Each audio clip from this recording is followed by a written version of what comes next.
Hindi napapawi ang Kamara sa kanilang pagtulong sa mga kababayan nating apektado ng kaguluhan sa Israel at sa Iran. Kaugnay niyan, isinusulong ni Tingog Party List Representative Jude Asidre ang mga programang makatutulong para sa mga OFW. Ang buong detalye ihahatid sa atin ni Julian Bunag live mula sa Batasang, Pambansa. Julian! Salamat si Chairperson on Committee on Migrant Workers kay Pangulong Ferdinand R. Marcos Jr. at sa mga ahensyang patuloy na kumikilos upang masigurong ligtas ang ating mga kababayan sa Middle East.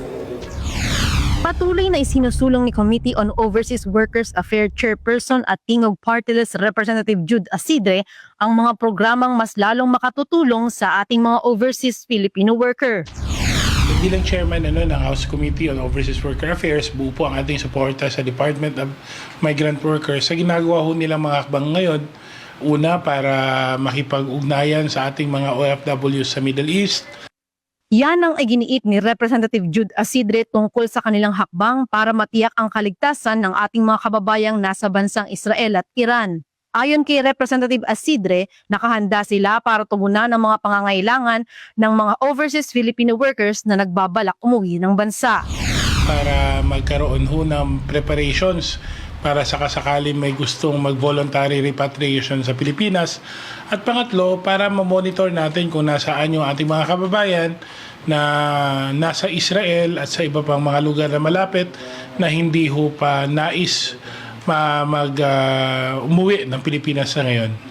Patuloy rin sila sa kanilang pakikipag-ugnayan sa Department of Migrant Workers o DMW at iba pang mga ahensya para matugunan ang pangangailangan ng migrante nating mga kababayan.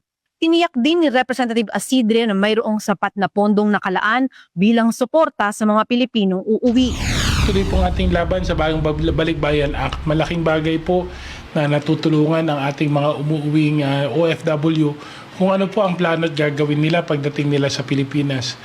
Binigyang diin din niya ang suporta sa lahat ng OFW, ito'y bilang pagkilala sa kanilang natatanging kontribusyon para sa bansa.